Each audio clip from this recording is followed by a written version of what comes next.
বন্ধুরা 2024 সালে 5ই আগস্ট বাংলাদেশের মস্টদেশে বসলেন নুনুবেল মোহাম্মদ ইউনিস।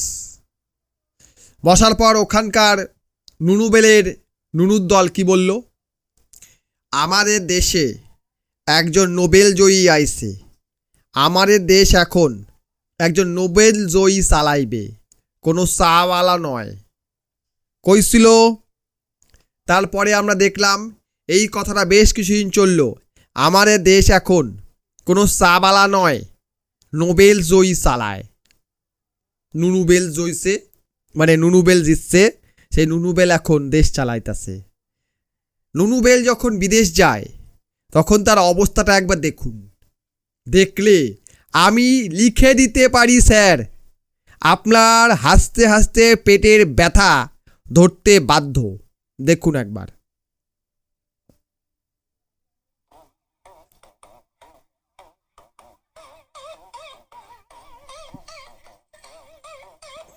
দেখেন দেখেন, ঠিক আছে, এইবার দেখেন, এইবার দেখেন দাঁড়ায় আছে বেটা। এই দেখুন, এই হচ্ছে অবস্থা।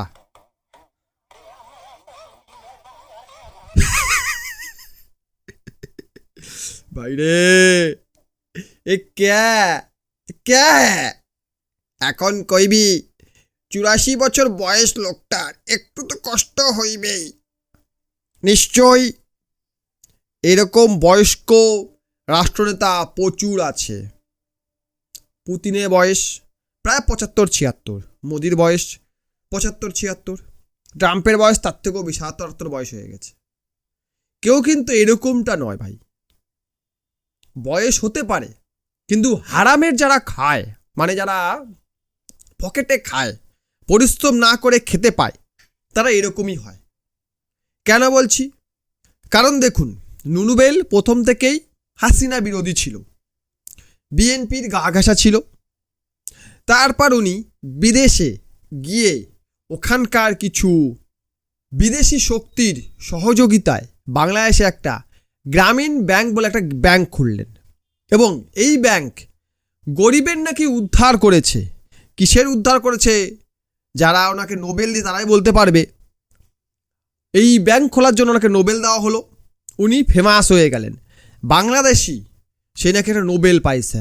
আর এ একটা এমন ধরনের মাল, এ নিজেকে বাংলাদেশি বলতে লজ্জা পায়। বাংলাদেশি, আমি বাংলাদেশি নই, আমি আমেরিকান, আমি ফ্রান্সে থাকি, আমি ফ্রেঞ্চ, আমি সুইস, আমি আমেরিকান, আমি ব্রিটিশার, আমি বাংলাদেশি নই। এই হচ্ছে এই মালটার মানে স্বভাব। আর এই মালটাকে নিয়ে বাংলাদেশের সাধারণ মানুষ, যারা বাংলাদেশকে চালাচ্ছে, একটা দেশের সাধারণ মানুষ একটা দেশকে চালায়, তারাই হচ্ছে দেশের আসল শক্তি।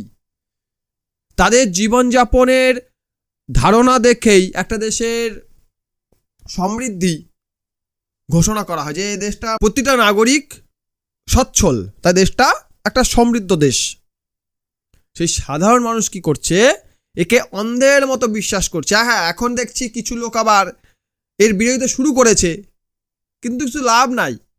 এ তোমাদের নাক কাটাতেই থাকবে, তোমাদের নাকটা এমনিতেই কেটে গেছে। যবে থেকে তোমরা ভারত বিরোধী শুরু করছো, তবে থেকে বিশ্ব বুঝে গেছে যে এরা হচ্ছে পাক্কা চিটিংবাজ, পাক্কা বেইমান। এদেরকে আশ্রয় দেওয়া মানে নিজেকেই বাস নেওয়া। আমরা এদের জন্য করবো, লাস্টে আমরাই গাল খাবো, আর লাস্টে আমরাই মার খাবো, এদের হাতেই মার খাবো। মানে দুধ কলা দিয়ে সাপ পোষার মতো, বলো না, বাংলার প্রবাদ আছে, দুধ কলা দিয়ে কাল সাপ পোষা, সেরকম ব্যাপারটা এরকম। বাংলাদেশে সেরকম, এদেরকে যে হেল্প করবে তাকে এরা সবল মারবে। কাজেই যে সকল মালগুলো এতদিন বলে বেড়াচ্ছিলি আমাদের দেশ একজন চাওয়ালা চালায়, একটা চাওয়ালার একটা এন্ট্রি দেখে নে।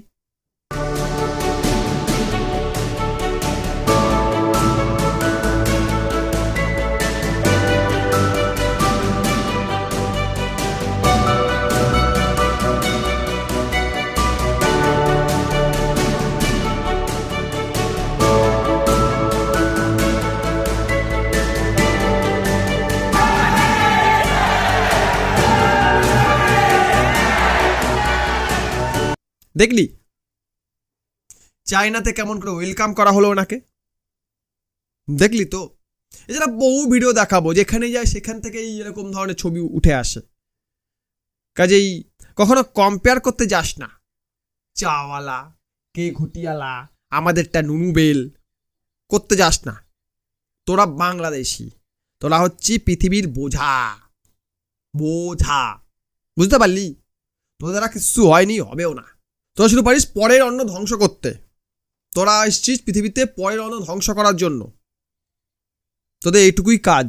তোরা কোনোভাবেই নিজেদেরকে শুধরাবি না, তাই তোদেরকে জ্ঞান দেওয়া একটা গাছকে জ্ঞান দেওয়ার সমান।